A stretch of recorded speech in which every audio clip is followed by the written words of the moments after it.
Hello, Deborah. Oh, and you're back. I'm back. I did what I had to do in Los Angeles. The picture's finished, the deal for distribution is made, and you can look for Mansion.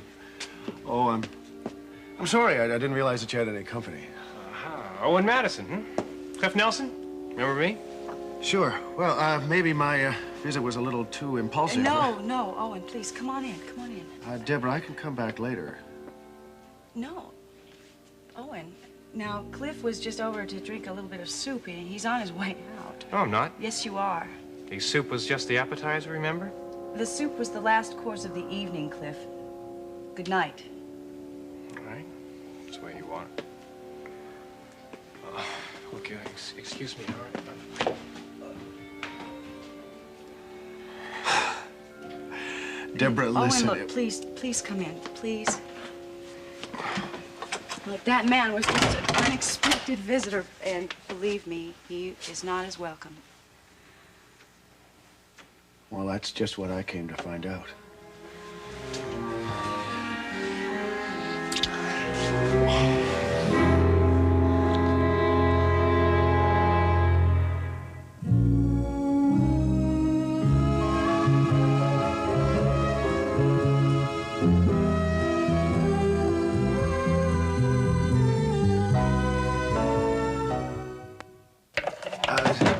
Something tells me that you're not over the shock of seeing me. Well, yeah, it is a little unexpected, you know. I mean, one of the oldest rules of civilization is that a man should never just drop in on a woman until she can at least look her best. You look wonderful. You've never looked more beautiful. Now, listen, Deborah, tell me, how are you feeling? I can't tell you how worried I was when I heard about the things that were happening to you back here. I just wanted to drop the whole damn project and come back here when I heard the news. No, that would have been very foolish of you. You know, you had to do what you had to do. Couldn't have done any good. Well, that doesn't matter. I wanted to be here. I'm telling you, when Nola told me about the things, well, that man who abducted you and the things that he was doing. Oh, and you've been working for I don't know how long on this movie. That was much more important for you to finish it. More important than what was happening to you. Come on, Deborah, I wanted to be here.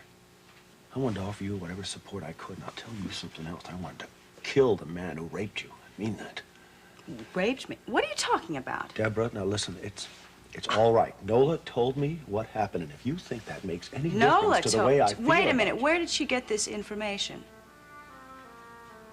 I assumed it was just public knowledge. Public knowledge? Oh, boy. Your wife has lied to you, Owen. What? You heard me. She's lying to you. No, wait a... Are you telling me that it didn't happen? You weren't abducted? Well, I was abducted. Yes, the man took advantage of me. I was out working on an assignment that I should never have been involved in. Stubborn as usual, but he never touched me. The most intimate thing he did was tie me hand and foot.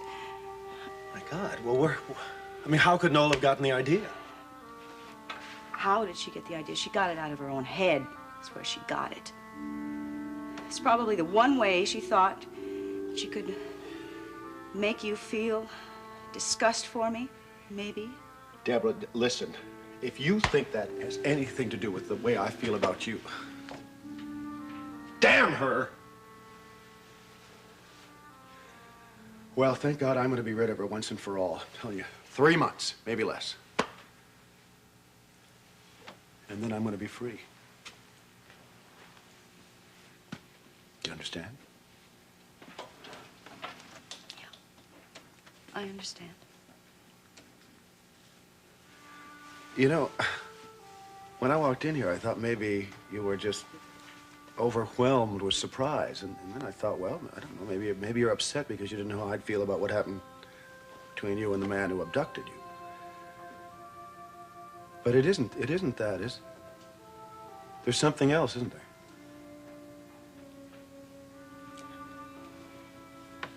Yes. I stayed away too long, is that it? You were gone about 3 weeks. It was like a lifetime in a way, you know? I feel like I've gone through so many things. I don't know how to explain it. You said that you wanted some time to think about us. That's why you didn't come to California. Yes, I wanted some time, some space. To find out if you missed me. To find out if there was a real void when I wasn't there. And there wasn't, is that what you mean? I did miss you. Yeah, I guess. Not enough so it hurt, though, huh? And now that you see me, your heart hasn't exactly leapt into your throat. In fact, the only bell that rang was the doorbell. Well, no, it's all right. Well, it's all right. I guess I just made a little tactical error here. Well, maybe more than one. Going without you and coming back unexpectedly. Well, you're still seeing Steve, of course. Yeah, I am. I've got to go. Owen, don't be angry with me. I'm not angry. I am not angry. And I'm not defeated. I mean, I made 2 errors. In baseball, you get 3 strikes, remember? I'm not giving up. No, I have to go home and see what has to be done there. And then I intend to come back when you expect me. And I intend to change your mind.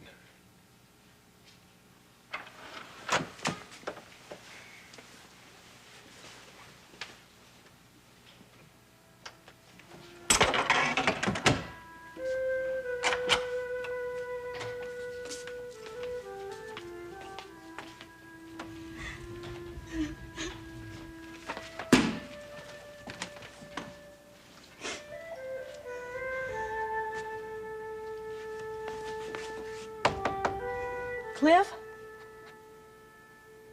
Cliff, what are you doing in there? Are you listening to me? Is that it? Cliff?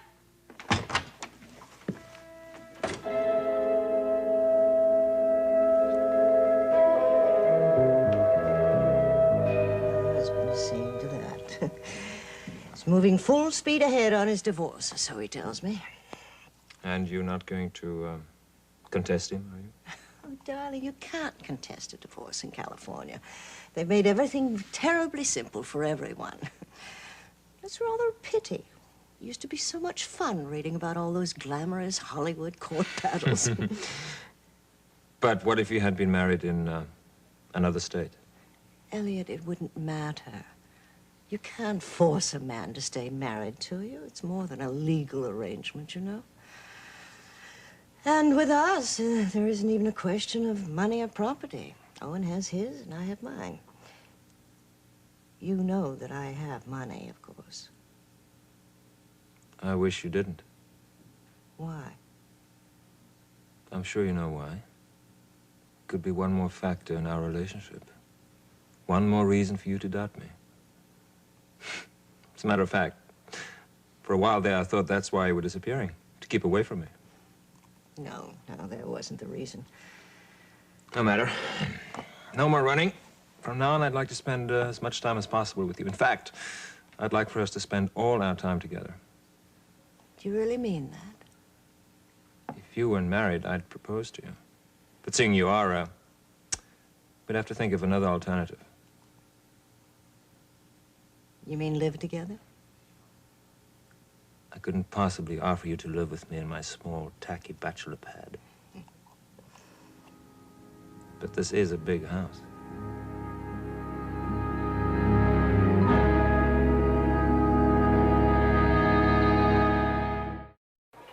Well, if I've gotta wait, I gotta. But can I do it over at your office? Thank you. I love you very much. I'll see you soon. Bye-bye.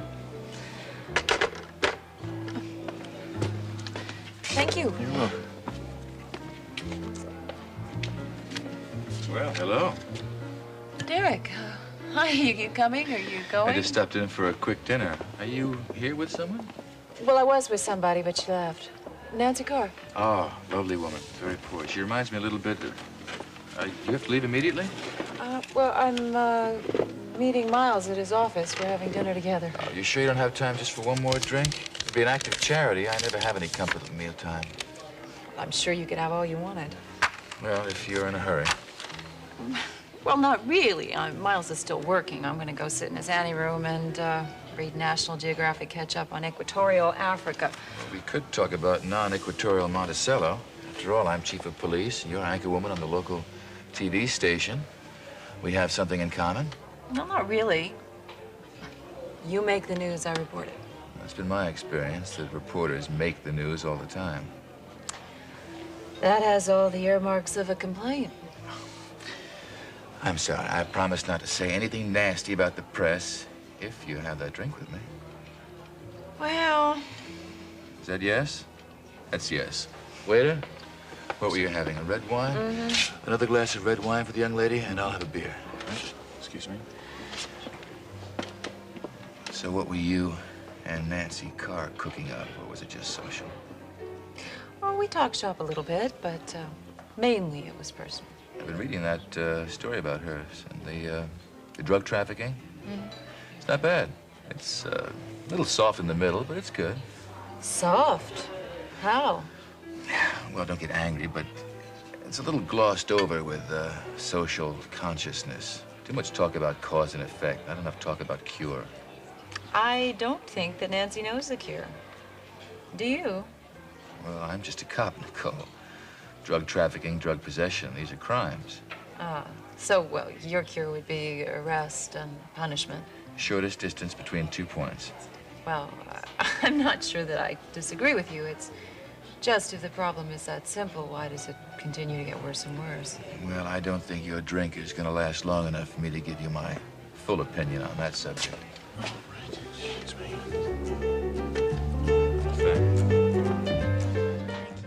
Get up. Oh, yeah, all right. Is it morning yet? Oh. Call Logan. Tell him I'll be late. Chief. This town's not big enough for the both Cliff, of us. what are you doing, huh? I'm okay. Look, if you're fooling around, you want to stay here all... That's the whole thing, isn't it? You're trying to figure out a way to stay here all night. Oh, get up. Oh. Cliff, I am going to leave you right there. I fell. On your knees. Super to throw you out in the bottom. Just a second.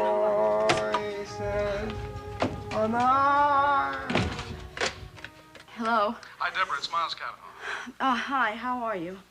Sorry. It's a doctor's privilege to ask that question first. That's why I'm calling. Well, I'm fine. I got a good night's sleep last night. Oh, good. I'm glad to hear that. Listen, have you had any further word of your next-door neighbor, that old woman? No, Mrs. Corey, no. She's still on vacation or wherever she is. The super said she wasn't going to be back for a while. But she sent me some soup over. She did what? She made some soup for me. Deborah, I asked you to get rid of all the perishable food you have in the house, just in the chance that something might be tainted. Well, I did. Okay, good. Look, I want you to prepare your own meals, Deborah, and go out to good restaurants for a while, okay? Why take any chances? All right. I'm serious about this, you know. I'm very serious. Yes, doctor. Okay? That's a promise. Okay. Goodbye, then. Bye.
Hello? Mrs. Madison, Yes? it's Dr. Cavanaugh.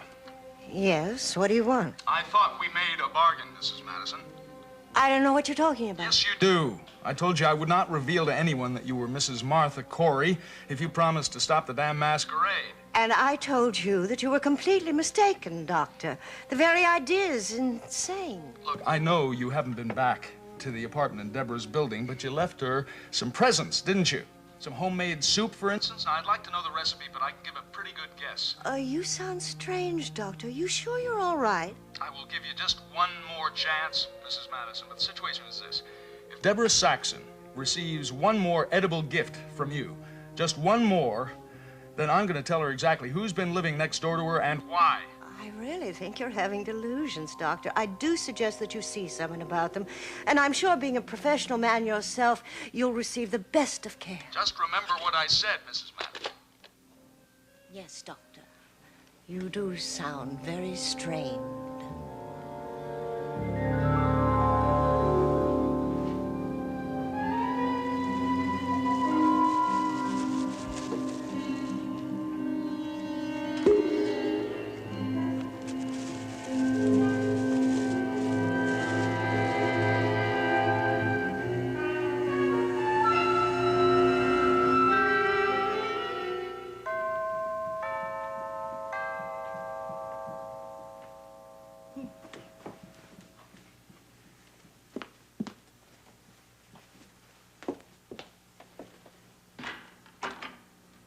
Owen. Hello, Noah. Sorry to surprise you this way. But you needn't worry, I'm not going to stay here. I have a suite at the Monticello Arms, but my winter clothes are here, of course. Oh, well, yes, of course. Well, does this mean that Mansion of the Damned is completed? Did you find a distributor? Well, tell me the news. I am the star of the picture. Yeah, it's all done, Noah. Valiant International is going to be the distributor. I don't have a premiere date, but it should be in a month or so. Well, very exciting. That isn't the only good news I have. I've just seen Deborah. And she wasn't raped, as you told me. In fact, no such thing happened, right? Oh, really? How strange. Since all the news reports said that's exactly what happened. Oh, come on, Nola, you're lying. You did it because you wanted to hurt me, right? Well, it did. It had the effect of making me want to come right back here. Unfortunately, I couldn't do it until right now. And it wasn't, no, it wasn't simply the movie that kept me away. Yes, I wanted to make sure that our divorce proceedings were in good shape, and I am very pleased to report that they are. Now, if you'll excuse me.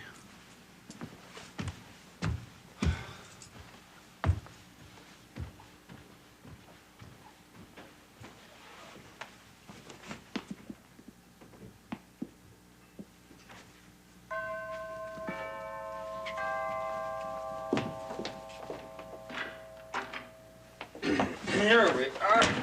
Sandwiches fit for a king, a veritable delicatessens banquet. What's up? Owen is here. He's upstairs packing. See? He's going to a hotel. Elliot, don't leave me tonight. Please. Please stay here. Stay here. Always.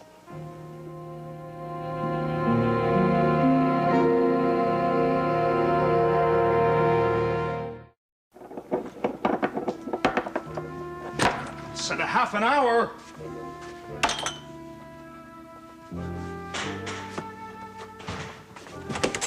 You know what time it is? No, not exactly, but almost 7. I'll tell you exactly, it's 7:15. Hey, we don't usually get to eat this early, but since dear darling Margot agreed to take the 6 o'clock news. Honey, are you all right? My head hurts a little bit. I took a couple of aspirins, but it's not going to cure this. I don't remember saying any special time. I said I was going to be ready in a half hour, and I was.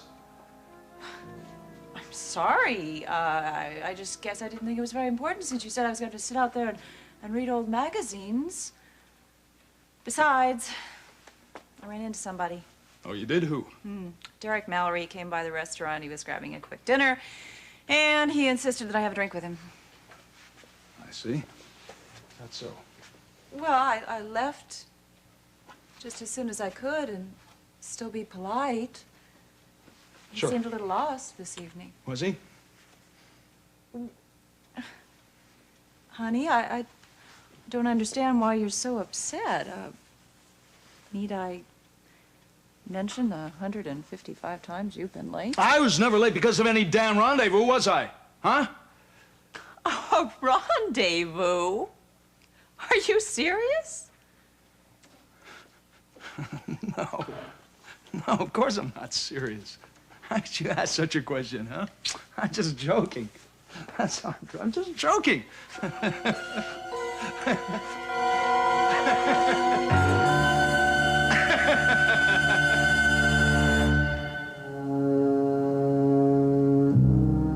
Seems as though a harmony is hard to find, always on our mind, and frustrated days pass without sight, the edge of night, half dark, half light.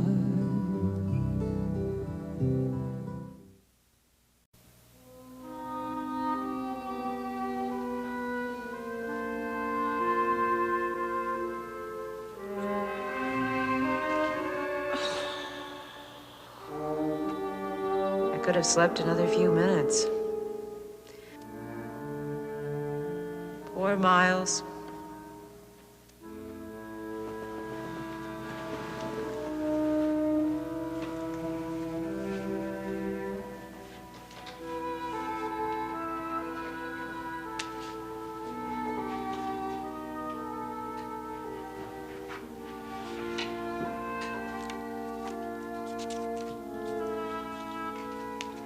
Hospital rounds, 4 patients in the office, lunch with medical examiner, forensics lab, office, 2 patients, meeting with medical supply salesman. You're trying to do too much, Miles. It's too much. What was that? It's nothing. Time is it? Did I sleep through the alarm? No. You have a few more minutes to go back to sleep. What are you doing up so early? I just woke up, so I thought I'd check in on Adam and just get a head start on breakfast. Whatever you do, don't lose that book. I'll never be able to remember my appointments without it. I'm not surprised. You make so many of them. You're gonna start complaining about how hard I work. Honey, you have a week's worth of appointments between now and 6 p.m. You have to print extra small in order to get them all on one page. Just the way the day worked out, that's all. It's the rule, not the exception. You're taking on too much, and I'm worried about you. Why? Because all work and no play makes Jack a dull boy, is that it? No.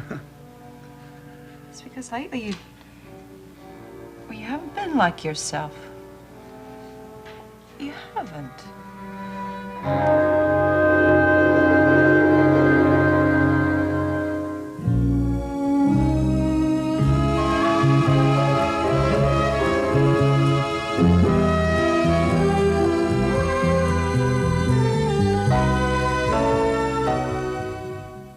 Testament to your skill that you're so much in demand, but you've been working at a superhuman pace. Listen, I can't very well turn patients away or ignore them when they get sick after office hours. Dedication is well and good, but if you don't slow down, you're going to end up a patient yourself. No, I'll be fine. Miles, in the past week, you've displayed moods that I have never seen before. Oh, sweetheart, I had a little bit too much champagne at Margot's New Year's Eve party. I got a little bit tipsy. Yes. And last night, I showed up at your office just a little bit late. You acted as if it were a capital offense. Come on. We thrashed that out over dinner last night. We didn't talk about it at dinner. Didn't we? Every time I mentioned it, you changed the subject. Well, maybe it was because it wasn't worth mentioning. Look, I apologized to you. I told you I had this headache, and I was tense. I spoke too sharply. Oh, that isn't what bothered me. It's what you said about Derek Mallory, calling the drink I had with him a rendezvous. That was a joke. I admit it was not high comedy, but that's how it's... Listen, is this what I get for waking up a couple of minutes early? Honey, listen. I'm sorry. I didn't mean to start our day like this. It's just... when your mood changes so suddenly, I get a little bit insecure. Well, I never said I was perfect. Oh, yes, you are. To me. Apparently I wasn't last night. You're working too hard. I love you. You're the perfect wife, you know that? Guess you just bring out the best in me.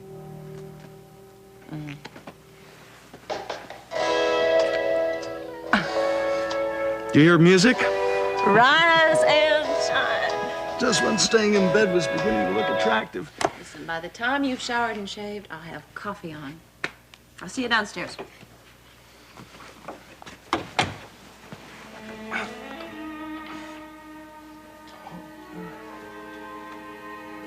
Gotta get more rest. This damn headache. Draper, come on, wake up. Honey, Wake up. what is it? Draper, remember that dream I had the other night? I told you where I heard the baby's name. Mm-hmm. Yeah. Oh, you said you couldn't remember the baby's name, though. No, I couldn't then, but I do now. Her name was Julia. Yeah, but in that dream, you said that you were crying. Yeah, I was. But I still don't remember why. Well, maybe it was because you didn't like the name Julia. But I do. I love it, don't you? Oh, yeah, honey. It's a nice name, Julia. I think it's lovely. Pretty, delicate, and slightly sophisticated, just like our daughter will be. Yeah, well, it's too bad that I don't have a wealthy maiden aunt we can name her after. That way she'd be rich, too. Well, we can always name her Margot. No, thank you. I was only kidding. Mm-hmm. She already has Margot's trust fund and 2 loving parents. That's something money can't buy. I'd still like to know where the heck that name came from. Oh, I don't know. Maybe it was the name I liked when I was a child. Or maybe, obviously, there's some subconscious desire why I like the name. Yeah. We don't have to use that name, though. Oh, no, it's a nice name. Let's just not print up any birth announcements yet, all right? Okay. Maybe we should pick out a boy's name, too, just in case. Now, look, I like the name Julia. Let's just think about it. And if we do like it as well, 4 months from now, that'll be it. Fair enough. Mm-hmm. No reason to lock ourselves into anything now, huh? No. God, what time is it? Okay. Hello? April, hi, it's Nicole. Good morning. Oh, Nicole, what are you doing up so early? I guess I should ask you the same thing, and I hope I didn't wake you up. No. Draper and I were just talking about our baby. Must be topic A around your house. Listen, what's your schedule like this morning? Margot asked me to cover the press conference at the mayor's. That's at 10:30, and I'm leaving for there from here, so I guess I'll be here till about 9:45. Would it be an imposition if I stopped by for a little while? Are you kidding? You're always welcome here. There's something I'd like to talk to you about. Fine. I'll have a pot of tea ready. Oh, listen, can I ask what the topic of discussion will be? Oh, it's about Miles, but I'll tell you when I get there, but it's important. That's why I called you so early. Oh, okay, sure. I'll see you in a little while. Bye-bye.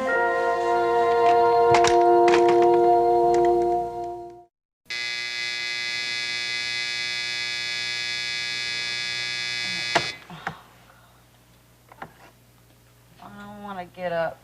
Oh.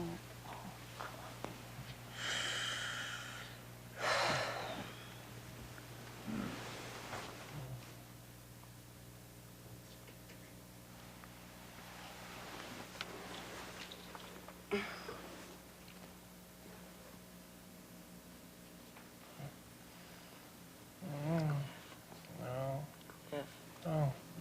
Wake up. No. Cliff, it's okay. No, no. It's okay. Wake up. Come on. Come on. Where am I? You know where you are. How are you feeling? Oh. Used. Very used. Oh, what happened? Did we have a good time? Playing nurse with you is no fun at all, Cliff. Oh. Did Owen Madison really come to the door? Thought that was a ghost of Christmas past. I remember getting sick. And I went in the bathroom and the sink got really tall and then the walls started to bend into the floor and then it closed in on me and I thought I was dead and it was terrible and I felt sleepy and You passed out cold right here. Really? Why? I didn't have anything to drink. Oh, really? I didn't. Oh. I guess you know what this means, don't you? What? We have to get married. Really? Yeah, sure. What kind of a guy do you think I am? When I have a reputation, you know. When how would this look? This gets out, I'd be ruined. If you tell anyone anything other than the truth about what happened last night, which was nothing, you...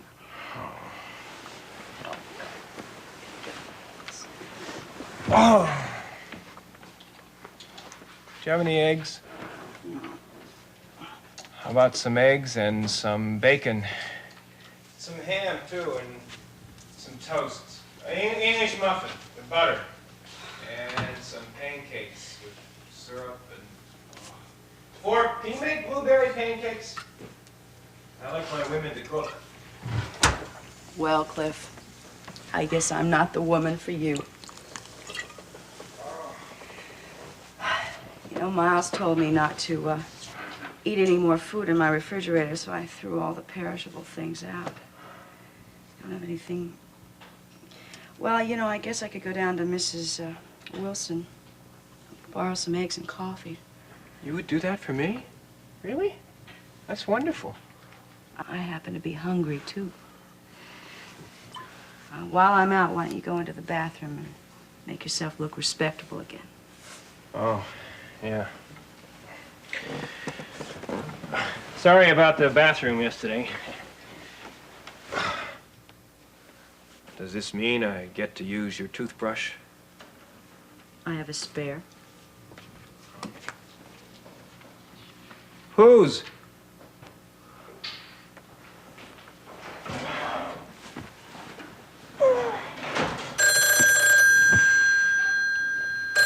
Deborah! Oh, quiet. Shh, wait. Saxon residence. Saxon residence? Who is this? I should ask the same thing. Who's this? This is Steve Guthrie. Wow, Steve Guthrie. How you doing? This is Cliff Nelson. Nelson, what the hell are you doing over there? I'm waiting for my breakfast. I told Deborah I'd call her when I got off the late shift. Put her on. Oh, I'm afraid she can't come to the phone right now. What's the matter? Is she sick again? Oh, no. In fact, she woke up this morning feeling a lot better than she has in a long time. You stopped by a little early this morning, didn't you? I came here last night. You what? I said, I came over here last night. Well, see, when Deborah and I woke up this morning, she realized there wasn't any food in the house. And she knows that I like big breakfasts, so she went out to get some. Nelson, are you telling me that you spent the night with Deborah? You're not going to tell anybody about this, are you? Look, I got a reputation to protect. I don't believe Well, okay. I always took you for the jealous type anyway. Why don't you ask Deborah? She'll tell you. Look, how about leaving a number? You know, maybe she'll get back to you. Ooh. I think maybe I better leave. Cliff Nelson?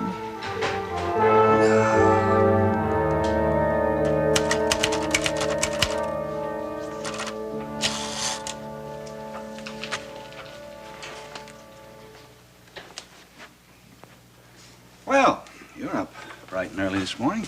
Good morning. Oh, here's the paper if you want it. Thanks. I was kind of surprised to wake up and find an empty bed. Do you have trouble sleeping? No. No, it's just going to be one of those days where there's too much to do and not enough time to do it in, so I'm trying to get ahead. I thought you might have wanted to get dressed and get out of here even before I opened my eyes. Why would I want to do that? Well, there has been kind of a strain between us lately. Mike, we've already been through this. I thought we agreed not to discuss it anymore. Yeah, but maybe we should. I think it would be a good day, start this day, if we lifted the curtain between us. Okay, I'm all for that. First, I won't argue with the fact that you do have a right to be angry with me.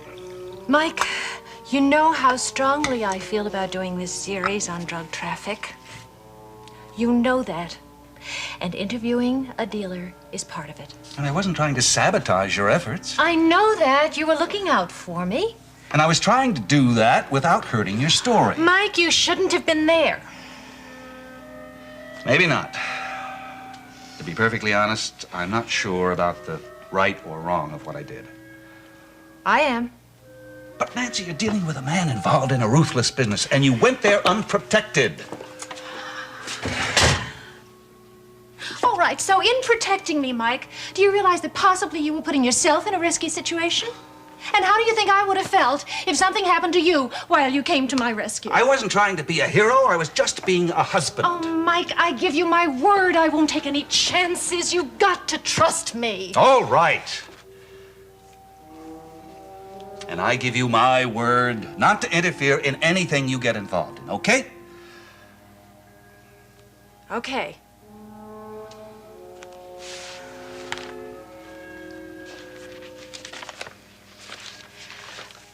You should know that one of my appointments today is with him. Your dealer contact? Even after what happened, he's still willing to talk to you? I explained the situation, and I guaranteed that this time I would be alone. You are persistent. Well, I just figured that he ran off without telling me so much as why or how he does what he does, and I figure that I have at least $500 worth of information due me. Going to meet him at the same place? As a matter of fact, yes.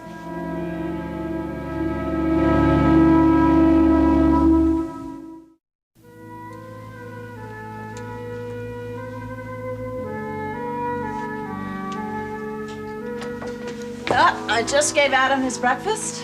Mrs. Goodman should be here in about half an hour. Is Margaret sending out an early story? Nope. Usually I'm the one that's all dressed and out the door, and you're still here in your bathroom. Guess tables are turned this morning. Well, you look all decked out. Is that a new outfit? There, so come on, you've seen this a dozen times. It's very spiffy. Where'd you say you were going? Yeah, I thought that I would get to the stores early before the crowds. I've got a little bit of shopping to do, and I'd like to exchange that sweater. It's funny, I thought the stores opened at 10 o'clock. Miles, why all these questions? Oh, just curious, that's all. When somebody behaves in a manner that's a little different from normal, you get curious. Didn't you say the same thing about me a little while ago? Well, you're certainly behaving differently now. You never used to ask me all these questions about where I'm going and all that. Maybe before now I always knew. Right now I don't. What do you mean? I mean, Mrs. C, that you're not telling me the truth, in my opinion. But I... All right. I guess I thought it'd be a good idea to drop in and see April this morning. Ah, careful. Careful, that's my sister, you know. She's not gonna give you an alibi. An alibi? What do you mean? Why don't you just tell me where you're going, where you're really going? Okay. I'm going to drop in on April. I'm going to go shopping. And I'm going to exchange that sweater. Miles, I don't think I know. What do you mean by alibi? I think you know what I mean. You just don't want to tell me what you're up to, that's all. All right. I confess to a minor conspiracy. I was going to talk to April about you. I want to see if she can help me convince you to take a minor, well, a vacation. But it's hardly a sin. It's hardly the truth, either. Miles? I'm sorry, I apologize. I guess I don't even like the idea of, you know, minor conspiracies. People plotting little things behind my back. I apologize. I'm sorry. I'm sorry, too. All right, I won't conspire with April. If that'll make you feel better. Well, goodbye. I'll call you from the office later.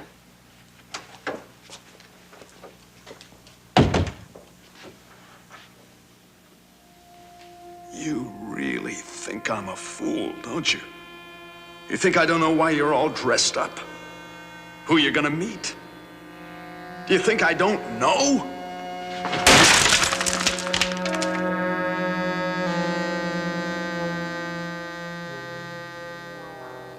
What am I saying? What am I thinking, for God's sake?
It takes longer to fill out these forms than it does to examine the patient.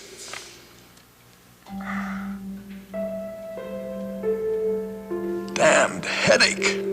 I've been here less than an hour. I feel like I've put in a 14-hour day. Maybe I'm coming down with something. Why else would I be in this rotten mood? Yeah. Hello, this is Derek Mallory. Hello, Chief. What's up, Doc? Why don't you tell me, since you're the one who called? Oh, sounds like maybe I caught you at a bad time. I'm sorry, I just have this headache, that's all. Well, I wonder if you could do me a favor. Actually, it's a favor for the department. What's on your mind? Well, I've got this difficult forensic problem on my hands. I wonder if I could call you in on it. Oh, I see. Well, do you think you could come down so I could fill you in on the details? Oh, let me take a look at my calendar. Well, I have a cancellation this morning. This afternoon, I have to do rounds at the hospital. Let me see, would it be convenient if I came in about an hour, hour and a half? I'll be here. All right, I'll see you then. Well, at least I know Nicole isn't with you this morning.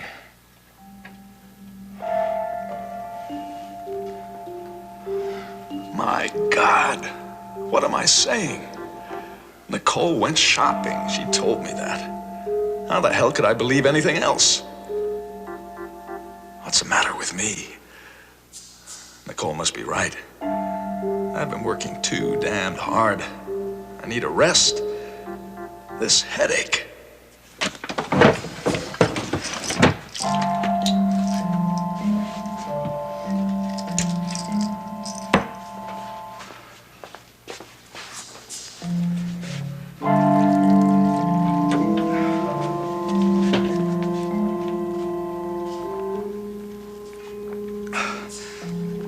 Must be what it is.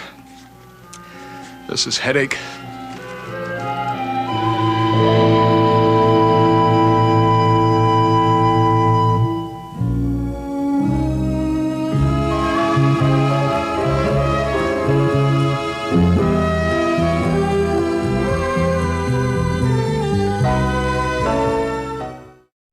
I hope you don't judge the quality of my department by the quality of the coffee we serve here. Oh. I'd like to think that my officers are too busy solving crimes to worry about how to make a good cup of coffee. Oh, well, I'll be the judge of that then. It does taste rather like the bitter herbs we serve at WMON. And I have a very efficient staff. Frankly, when you called to make an appointment to see me, I was rather surprised. Oh, really? Why? Well, all my dealings with your station before had been through your reporters. I hope there's no problem. Oh, no, on the contrary, you have been most cooperative.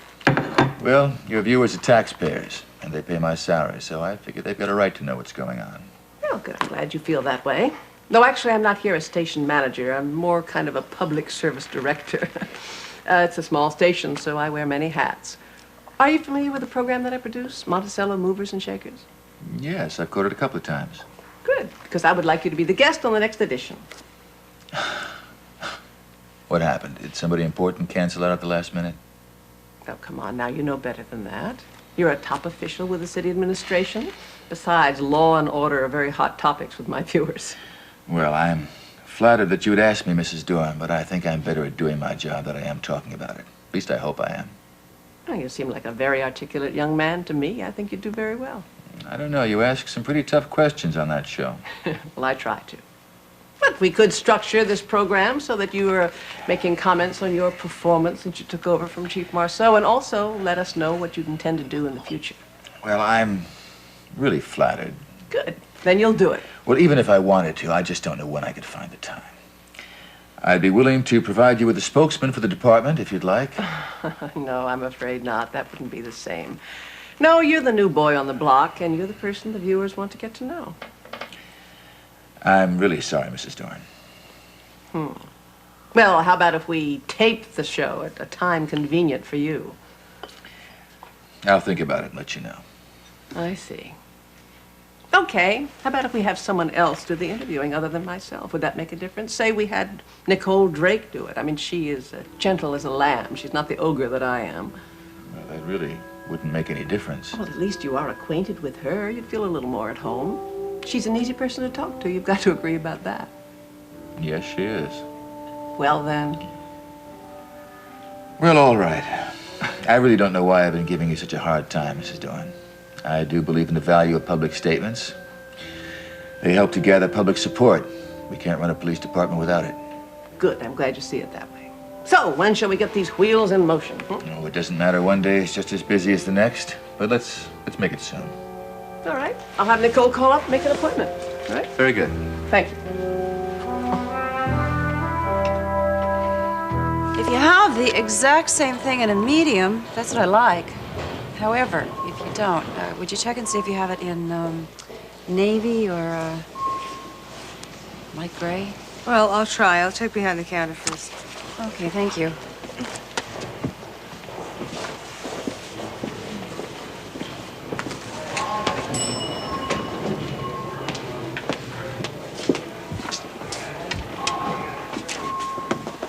Hi, Nicole. Oh, you exchanging too? What? Oh, Mrs. Goodman gave Miles a lovely sweater, only it's a little bit too big, and since he's past the age where he's going to grow into it, Yeah. here I am. Well, one of Mike's clients gave him a sweater that's too small. Wouldn't happen to be a beige cardigan, would it? Brown turtleneck. No, then we could do business, save her a trip to the stockroom. Sorry. Gee, Hope this doesn't take too long. I have an editing session scheduled, and Greg likes to start on time. Yeah, I can't afford to be late this morning either. Well, you can walk over to the news. I have to fight the midtown traffic to get to WMON. Well, I'm not going over to the paper. I have an appointment over at Commodore Avenue. Oh? Yes, I'm meeting my not-so-friendly neighborhood pusher. Thought you lost that contact. I told you. Remember, he ran off after he took the money without giving me any information. Yeah, well, I couldn't let that happen. Is Mike aware that you're going on with the story? He knows where I'm going this morning. So he changed his attitude and given you his blessing? Well, we had a discussion about it this morning, and we've reached an understanding. I'm sure he's not any less concerned about it. I don't know that I would want him to be. Just as long as he doesn't interfere, I don't think he will. Nancy, when do you expect to be finished with this series? Oh, I don't know. It depends upon how my source cooperates. When this Diary of a Pusher hits the stands, it's going to cause a lot of interest. Well, awareness is what I'm hoping for. Do you think that your source might agree to be interviewed on WMON? I don't know how he could do that without, hiding his identity. Well, listen. I was thinking he could hide his identity because we could do a hidden interview. We could have him sit with his back to the camera. The light could be dim. We could filter his voice. It would disguise it. Nobody'd know who he was. Well, he certainly has the ego to want to do something like that. You know, he won't do anything for nothing. I think Margot would allocate funds for something like this. But listen, I didn't want to broach the subject with her until I got your approval. I won't do this until your series is completed. Well, I tell you what, how about I try to talk to him about it this morning and see what he says, huh? All right. If I don't get help soon, I'm going to be late, and he might not be there. Don't you let me do the sweater exchange for you. Would you? That would be terrific, darling. I just need it in a large, and if they don't have it, then a credit slip will do. Okay, fine. Thank you. Nancy. Yep. I don't want to sound like Mike. You be careful, okay?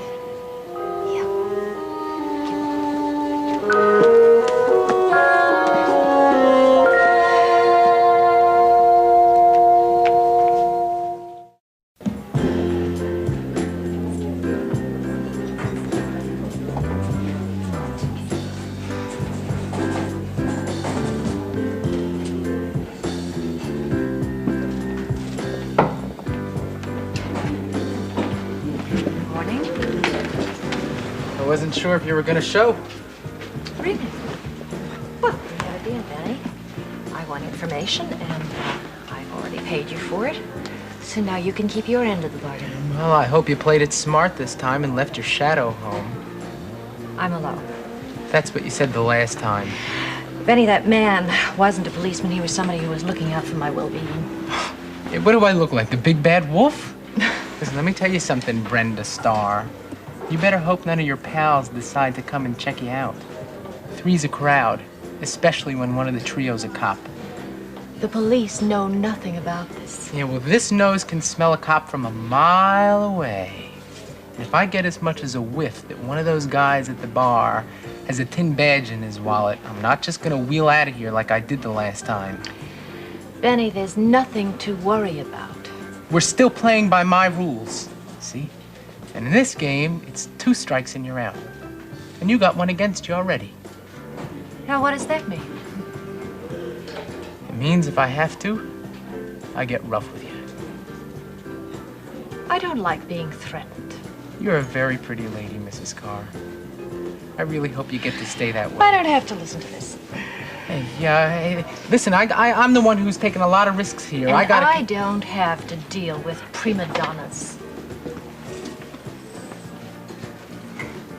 Unfortunately, there are plenty more people just like you, and I'm sure they'd be very happy to give me their stories. Get all huffy.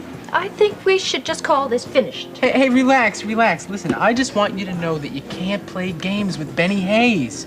I want you to understand where I'm coming from. Now, all you have to do is answer my questions. We'll get along just fine. So the deal's still on? If you will let us get down to business and forget about this verbal parrying. Verbal parrying? Hey, you promise you didn't blow my cover? No one knows that you're giving me any information, and I don't intend to do anything that would involve you with the law. You know something? I believe you. Finally. What do you want to know? Okay, just tell me about yourself from the beginning. The life and times of Benny Hayes is not a happy story. Be prepared. Some of it will tear your heart out. I'm listening. I grew up in this neighborhood. You know, even when I was a kid, this was the wrong side of the tracks. Oh, I don't know. A lot of respectable people have come from this part of town. You know what it's like to be really poor, Mrs. Carr? That's what I was. You were? Yeah.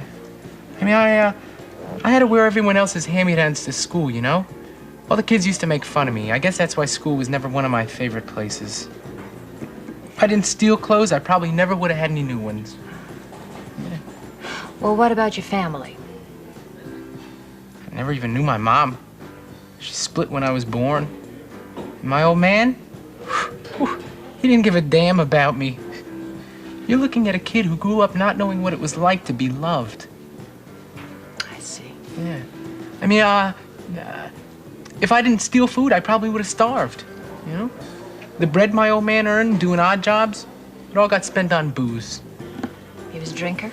Yeah, oh, I used to trip over the bottles when I got out of bed in the morning. And when that dude drank, he got mean. You're looking at a victim of child abuse. He beat you? Yeah. I grew up in the streets because it was the safest place for me to be. Is it any wonder I turned out like I did? So what you're saying is that you're a victim of society, is that it? Yeah, that's it.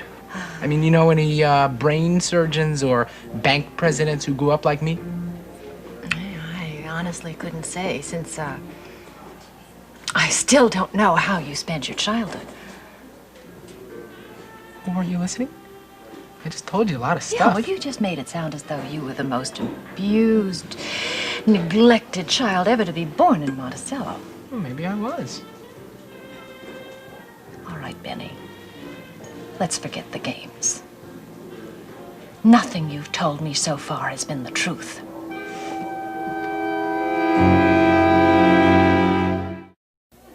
Hey, maybe I'm not telling you what you'd like to hear. Is that it? You want me to spice it up a little? No. There's been enough embellishment as it is.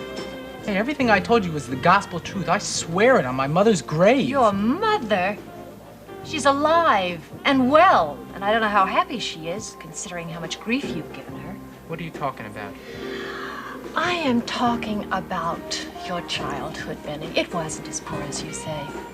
Your father has a florist shop down on Wilmot Avenue, and he's been there ever since he arrived in this country 20 years ago, and your mother is there working with him. You've been spying on me. I did my homework. That information and a few other facts that seem to contradict a few things that you've told me, I got from your police record. Hey, you told me the cops were out of this. I am a reporter, Benny. I owe it to my readers and to myself to get to the truth. Well, not everything I told you was wrong. All right. What I got out of your police report. Well, I can believe that you were a juvenile delinquent at the age of 12. Listen, I'll be straight with you from now on. Scout's honor. You've wasted enough of my time, Benny. Hey, you know what? If I didn't push pills in this neighborhood, somebody else would. So why should you miss out on the profit? Oh, come on. I'm providing a public service. I do these people a favor. Oh, with friends like you. Hey, listen, you know, I'm telling you the truth. I did grow up in this neighborhood, and most of the kids around here are on a one-way trip to nowhere. Wait a minute, this isn't another Hearts and Flowers speech, is it? No. Most of the people from around here don't make it out. Popping a pill every once in a while helps them forget their troubles. It certainly doesn't solve them. Don't solve mine. I had a choice. either to use this stuff or sell it. Benny, the fact that you're ruining people's lives, doesn't that concern you? The people who use my merchandise are losers, man. Who cares about them? Me? I'm a winner. In this neighborhood, I'm a somebody. I'll bet everybody looks up to the neighborhood pill pusher. I don't like your attitude. And I don't like what you're doing. You're trying to paint a picture of yourself as some modern-day knight in shining armor. You'll say anything that'll look good in print. It's disgusting. Benny, you disappoint me. Our association is over, and I'd like my money back. Yeah, well, I don't give refunds, lady. And while we're at it, since this is our second time around... What's going on here? He's trying to rob me. You can't do any purse snatching here, Benny. Thank you. I didn't think anybody could give this dive a bad name, but you did. Get out, punk. You still owe me, lady, and I intend to collect. Don't you get out of here.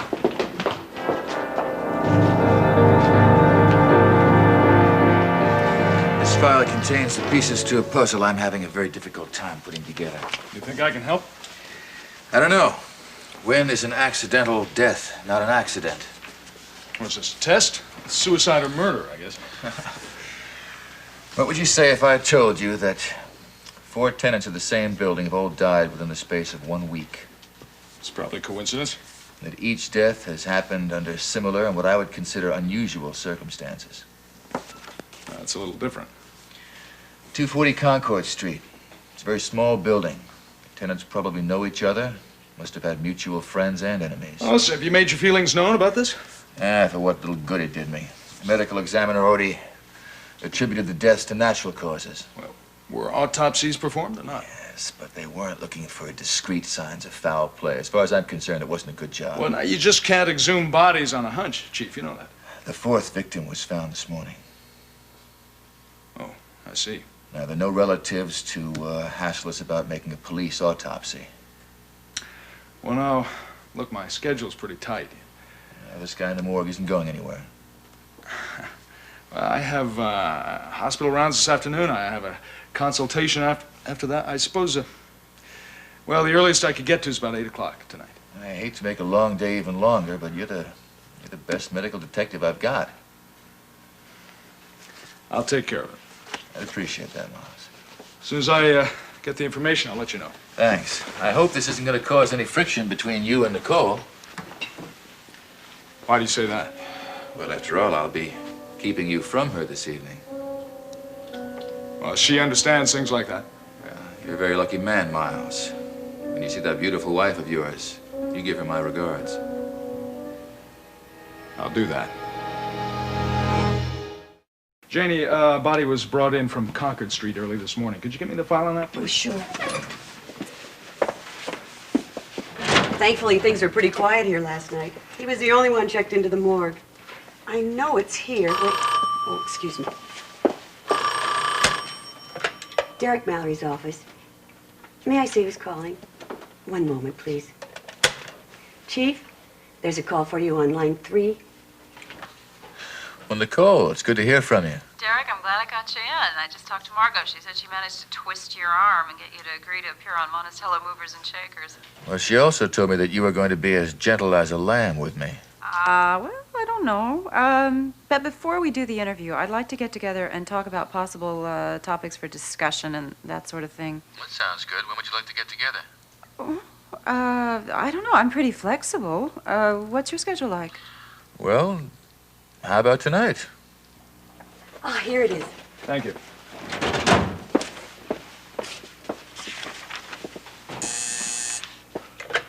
Yes, sir. Oh, I'll put it on the calendar right now. 7 p.m. tonight, meeting with Nicole Drake.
so. Oh, I've had better days. Yeah, your nurse said you've been in a surly mood since you came in this morning. What's wrong? You want to know what's wrong? I'll tell you. It's patients like Mrs. Crawford who just left who come in and tell me about their imaginary aches and pains, and I'm the one that ends up with a pain in my neck. My, that does not sound like the Dr. Kavanaugh, who's very compassionate, who we all know and love. Yes, it is. What's the matter? Nothing. I just have a little headache, that's all. To what do I owe the honor of this visit, besides the apple? Well, I'm meeting Draper and Logan for dinner, and your office just happened to be on the way over there. Oh, brother. One of the reasons we invited Logan to join us for dinner is that I am trying very hard to fix him up with this very, very attractive production assistant who works at the station. Matchmaker, is that it? Mm-hmm. Actually, the real reason I stopped over here was because I have some rather upsetting news. What's that? Well, I got kicked the other night. You what? That's right. In the stomach. The baby. I'm glad it wasn't Draper. Me too. Congratulations. Well, thank you. Thank you. Just goes to show that my little girl is alive and well and kicking, unless, of course, my little girl turns out to be a little boy. Did you tell your OB about it? First thing this morning. Only she wasn't half as excited as I hoped or expected, or anything. I guess she's used to it. I would think she is, yeah. Well, obviously, my good news didn't help at all in lifting this thick, black, dark cloud from your head. Well, I know. Miles, look, why don't you, Nicole, join us for dinner? No, I'll have to be some other time. I'm due at the morgue. I've got an autopsy to perform. Ugh. That's a rotten way to spend the evening. Come on, a little less work, a little more fun will make the headache go away. At least my better half found a fun way to spend the evening. Okay, what's Nicole doing tonight? She's arranged to spend some time with our new friend, Chief Mallory. Should I say her new friend?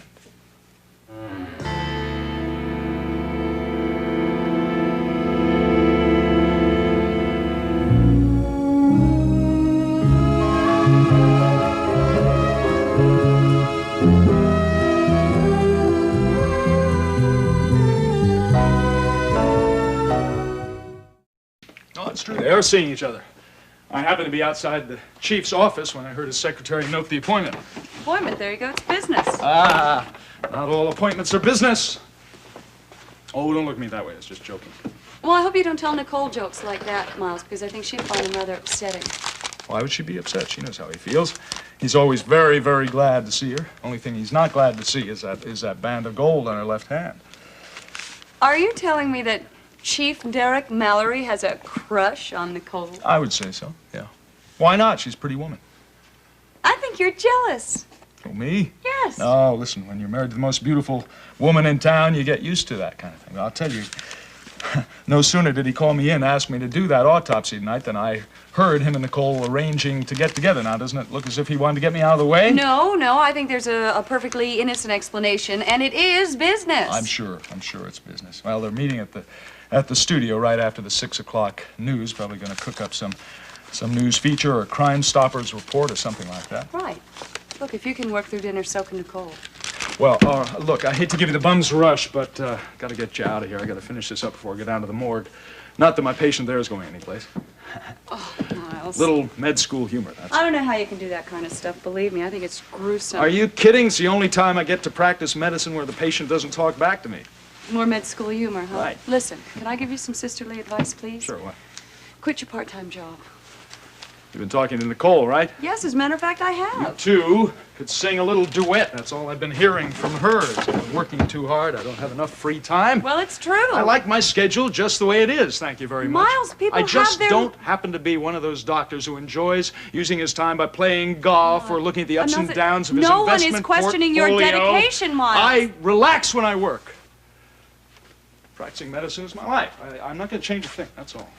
Well, I'm sorry, but I got to get going here. Yeah, I thought we were through for the day. She is. All right, no, I'll see her. Send her in. Emergency? No, just kind of a consultation.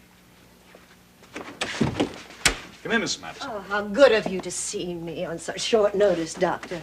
Mrs. Scott, hello. Hello. Did I stop by at a bad time? No, no, no. I was just leaving, really. Miles, I'll talk to you tomorrow. Okay. Bye. Bye-bye. Lovely girl, your sister. How can I help you, Mrs. Madison? Well, actually, I'm fine. I came by to see how you were feeling. How thoughtful of you. Oh, I was hoping those delusions you've been suffering from have passed. Don't recall any delusions, thank you. You still think that neighbor of Deborah's is me in disguise? That I've been giving her gifts of poisoned food? It's utterly absurd. I think it's a remarkable coincidence that as soon as I suggested that was exactly what was happening, Mrs. Corey just moved right out. Oh, well, that is a coincidence, but only that. Look, Mrs. Madison, let's not play this cat and mouse game, all right? As long as Mrs. Corey is gone for good, then I'm not going to need to tell a soul about the thing. Oh, I'm very pleased about that for your sake. Had you made those those baseless accusations, well, people would have thought you mad. Absolutely All right, paranoid. well, if that's all you came by to say, Oh, my, aren't we short-tempered? I'm late for an appointment. Oh, well, I'll be right on my way. Do you mind if I have a drink of water first? No, go ahead.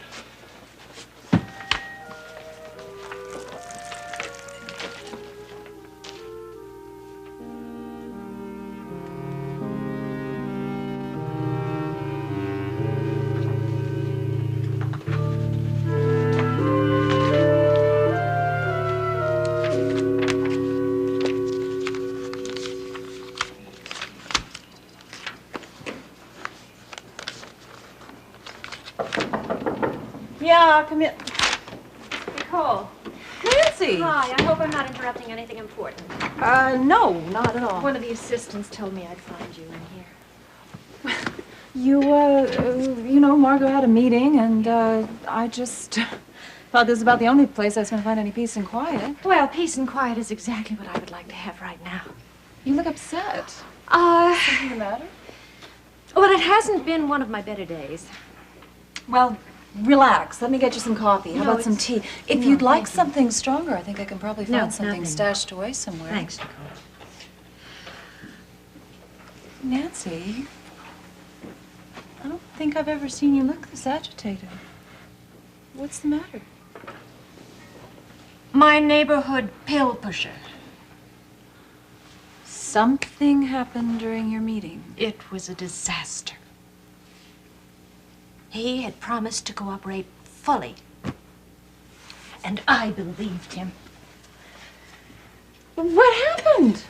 Oh, you wouldn't believe. For one thing, I didn't get a story. A fable was more like it. What did he tell you? Well, he started to tell me a tale that, it would have pulled at your heartstrings, Nicole. He came from a broken family, and the poverty was, well, he was your typical victim of society. Couldn't that be the truth? It was fantasy. Very little fact. How do you know? Well, before we met, I made it my business to go down to the police headquarters and check on his records, and very little of what he had to say to me bore any resemblance to what was information in the police records. All right, Nicole, I realize it isn't a tragedy, but I'm really so disappointed. Well, not every story pans out. Well, I almost did get another kind of a story. A pusher, mugs, reporter. He tried to hurt you? Well, when I told him I wanted my money back, he got a little upset. I'm sure he was going to hit me, but luckily the bartender came over and stopped it and threw him out. Well, thank God you're all right. So, your friend really never intended to give you a real story. It was all just a rip-off.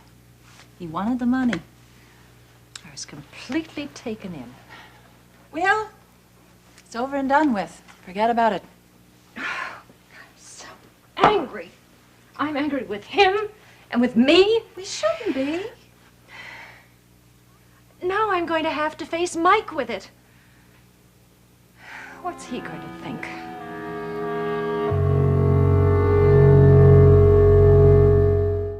When I told Mike about this interview, he He said he thought I was biting off more than I could chew. You did your best. And I failed, and that makes it even worse. It wasn't your fault. You had no way of knowing. I lost control of the situation.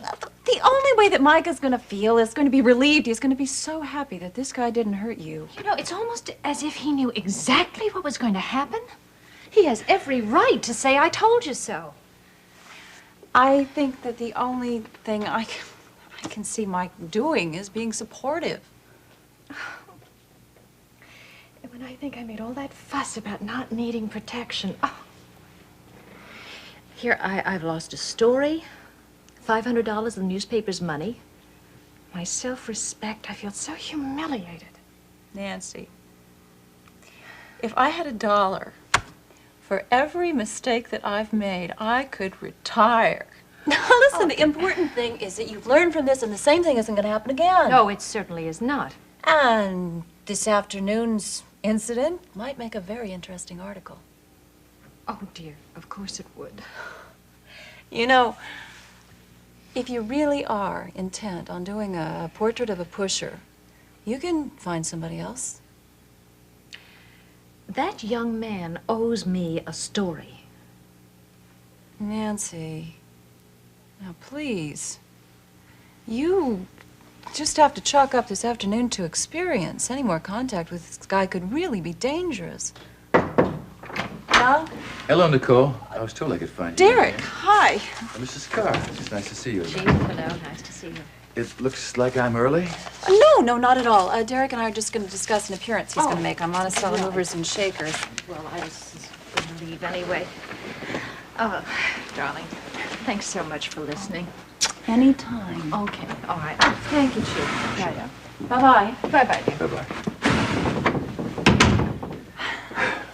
Well, I'm ready when you are. Sorry, it's not mine.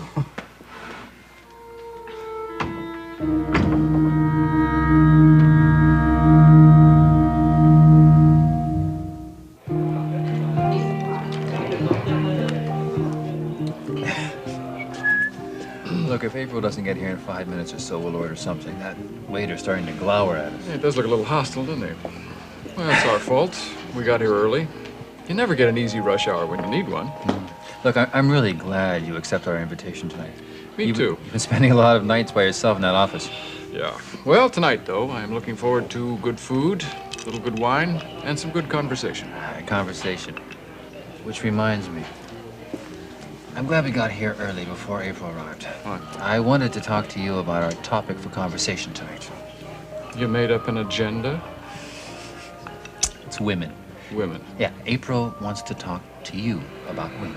Oh, good. Women for you to meet, to date, to touch, to fondle. Dandy, dandy. Well, don't be surprised if somewhere between the soup and the salad, April whips out a list of eligible young women and starts extolling their virtues. Virtues? I mean, you didn't tell her that I'm not interested in virtuous young women? That's exactly what I told her. You know what she wanted to do? She wanted to have a surprise guest for dinner. She wanted one of her girlfriends just to drop by. I hate blind dates. I have always hated blind dates. I always will hate blind dates. Well, she agreed. She said that was a bit much. So she Thank would heavens. compromise. Instead of dinner, the girl would just show up for dessert. That's terrific. Right after the entree, I just leave nice No, and no, quiet. relax, relax. She decided not to do that, so enjoy your meal. Thank you. I owe you one. But be forewarned. April's going to try to fix you up with one of her girlfriends. You don't suppose April's got a twin sister tucked away someplace?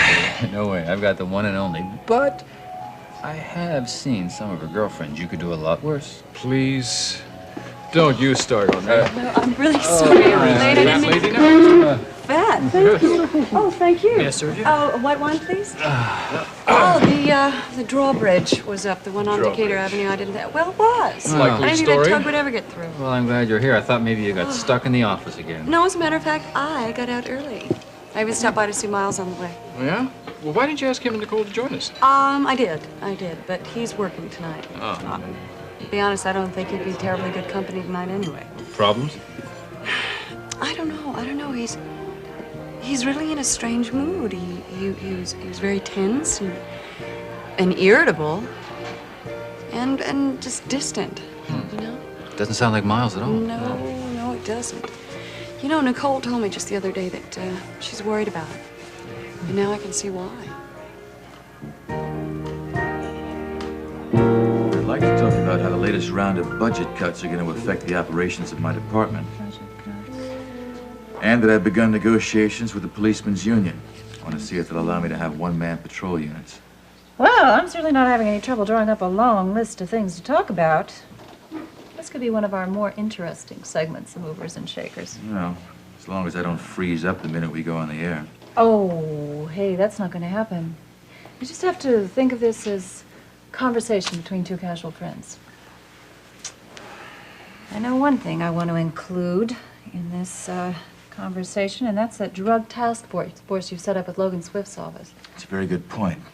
You know, I can't impress upon you enough how much we want to see the streets of Monticello cleared of these...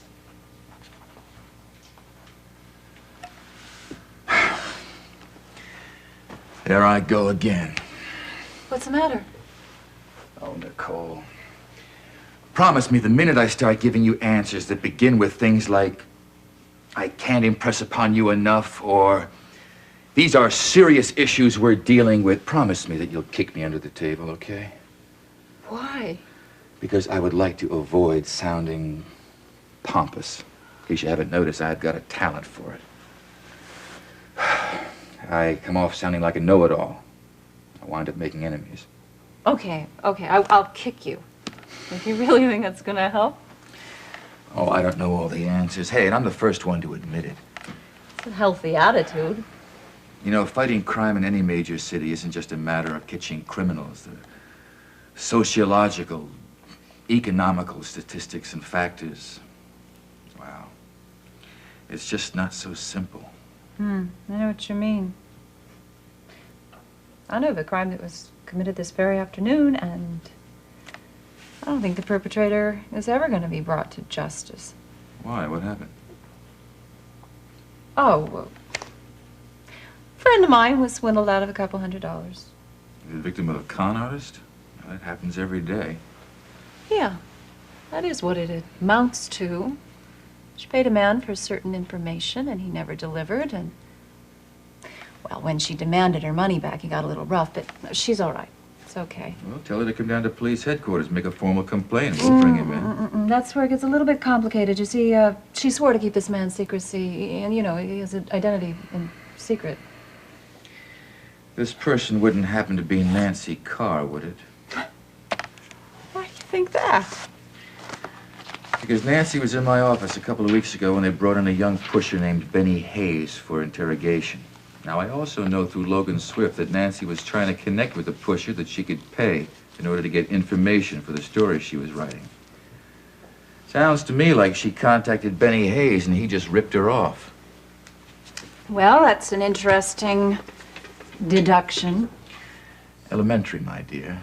Nevertheless, it's true, isn't it?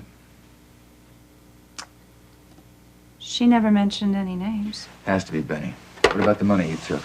Well, it wasn't her money, personally. I mean, the money was from the newspaper. It doesn't matter. It's a felony. You don't mind if I use the phone, do you? Well, what are you going to do? I'm going to do my job. Derek, Nancy told me what she told me in confidence. She swore to keep this man's identity a secret. She promised to protect him if he gave her a story. He didn't give her a story. He gave her a hard time. Derek, please.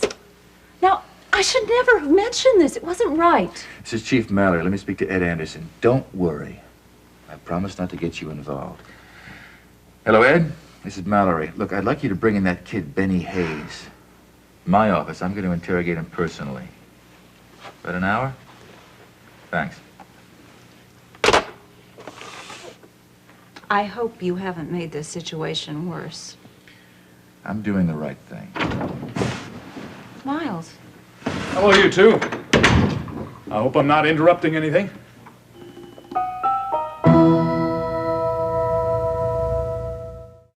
Miles, what are you doing here? I thought you'd be down in the police lab performing that autopsy. Well, that's why I thought I'd stop by. The autopsy's been postponed. I won't be able to do it tonight. What happened? Well, I have some more important things that I have to look after. Medical emergency? No, I wouldn't call them that. Well, Miles, I was counting on you. I'll see if I can get to it tomorrow night. Forget it. Dr. Fisher will be in the morning. He can take care of it. Well, it's exactly what is it that you have to do that you had to cancel? Everything you had to do. To be with my lovely wife, that's what. Great. Only when you called and you said that you were going to be late, I made other plans for this evening, like the session with Derek. Cancel it. Cancel it. You're always telling me about how hard I've been working and that I've been neglecting you. Well, tonight it's just you and me, all right? Kyle! Come on. Just trying to show you how much I love you. Well, you're hurting me. I'm sorry. I'm sorry. It's not the time or the place, right? No, it isn't. All right. Forgive me. Forgive me. It won't happen again, I promise. Please. Honey. Look, I said I was sorry. Now, what more do I have to do?